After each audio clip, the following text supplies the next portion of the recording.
Good afternoon everyone. मैं doctor Geetanjali Setia, obs gynae and infertility specialist at ART baby IVF centre से बोल रही हूँ। ये हमारा सेंटर सेक्टर 17 द्वारका में लोकेटेड है, जो कि ऑपोजिट दिल्ली इंटरनेशनल स्कूल है। अगर आपको आईवीएफ या इनफर्टिलिटी ट्रीटमेंट से रिलेटेड कोई भी क्वेरीज हैं, मिथ्स हैं, क्वेश्चंस हैं, तो आप हमें मैसेज कर सकते हैं या कॉल कर सकते हैं या आके हमसे अपॉइंटमेंट ले सकते हैं। हमारे नंबर्स नीचे स्क्रीन पर स्प्लैश हो रहे हैं। तो आज का हमारा टॉपिक ऑफ डिस्कशन है कि क्या आईवीएफ रिकरेंट प्रेगनेंसी लॉस में हेल्प कर सकता है। पहला क्वेश्चन ये है कि रिकरेंट प्रेगनेंसी लॉस होता क्या है। तो ये देखा गया है कि जो औरतें कंसीव करती हैं उसमें से 15 to 25% औरतों के अबॉर्शंस हो जाते हैं। So there is spontaneous loss of pregnancy before 20 weeks is called abortion. मतलब 20 हफ्ते से पहले किसी औरत का लॉस ऑफ प्रेगनेंसी होना अबॉर्शन कहलाता है। और रिकरेंट प्रेगनेंसी लॉस का क्या डेफिनेशन रहती है? किसी औरत के लगातार 3 अबॉर्शंस हों या 3 से ज़्यादा अबॉर्शंस हों तो उसको हम कहते हैं रिकरेंट प्रेगनेंसी लॉस। ये तो है बाय डेफिनेशन अगर हम चलते हैं। लेकिन अगर कोई पेशेंट हमारे पास आता है जिसके 2 अबॉर्शंस भी हुए हों तो हमें उस पेशेंट को गाइड करना चाहिए कि वो अपने आप को इन्वेस्टिगेट कराए, क्योंकि 2 अबॉर्शंस भी एक साथ होने को इग्नोर नहीं करना चाहिए। अब रिकरेंट प्रेगनेंसी लॉस दो तरह से हम पढ़ाई के उससे देखें तो होता है मोटा मोटा कि एक होती है प्राइमरी, एक होती है सेकेंडरी।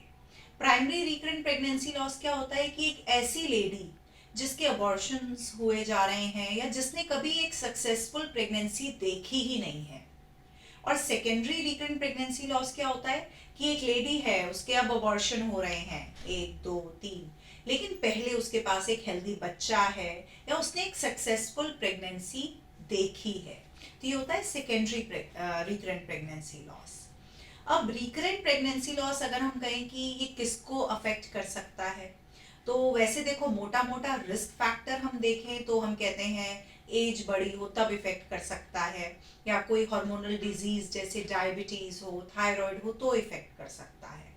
लेकिन ऑन द होल अगर हम देखें तो रिकरेंट प्रेगनेंसी लॉस का कोई एक अफेक्टेड बंदा या एज ग्रुप नहीं है।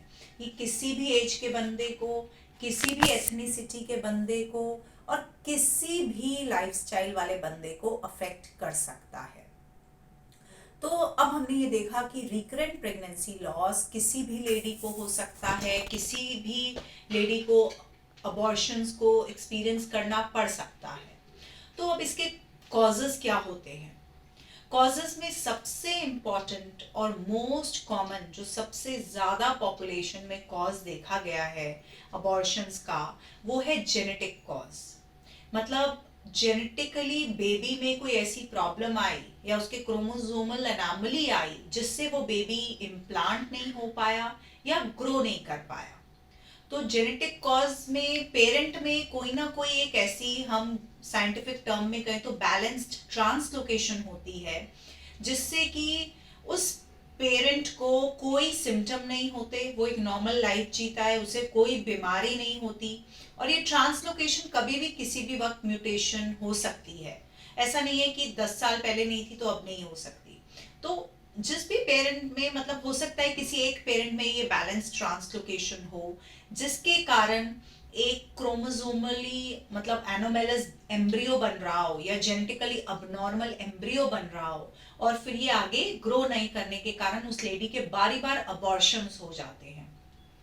और जबकि हस्बैंड वाइफ में से किसी को कोई सिम्टम नहीं होता, वो दोनों बिल्कुल हेल्दी लाइफ जीते हैं और उन्हें पता ही नहीं चलता बारी बार हमारा अबॉर्शन क्यों हो रहा है। तो ये बहुत कॉमन, मतलब मोस्ट कॉमन कॉज है रिकरेंट अबॉर्शंस का लेडीज में, जेनेटिक अनोमली।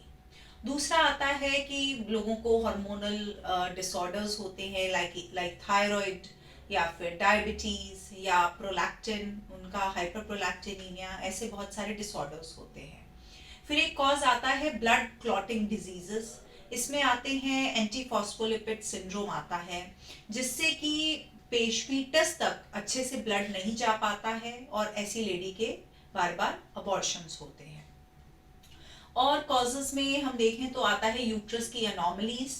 कई बार ये एनॉमलीज कंजेनाइटल होती हैं, जैसे यूनिकॉर्नुएट यूट्रस या बाइकॉर्नुएट यूट्रस या सेप्टा होता है यूट्रस में। या फिर ये बाद में भी हो सकती हैं एनॉमलीज, जैसे फाइब्रॉइड हो गया या एशरमैन सिंड्रोम हो गया। तो और इसके अलावा एज का बहुत बड़ा रोल है।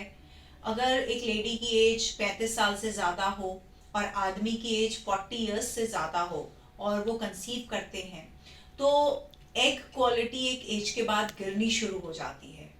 और मेन का जो स्पर्म का क्वालिटी है वो भी एक स्टेज के बाद गिरनी शुरू हो जाती है।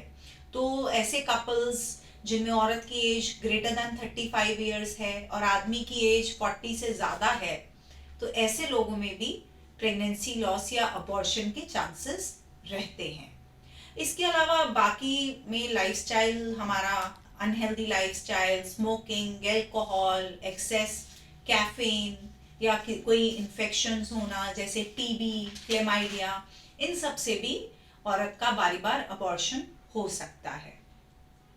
तो अब पेशेंट हमारे पास आते हैं कि मैडम हम डायग्नोज कैसे करें कि हमारे में क्या कारण है कि हमारा बार बार अबॉर्शन हो रहा है।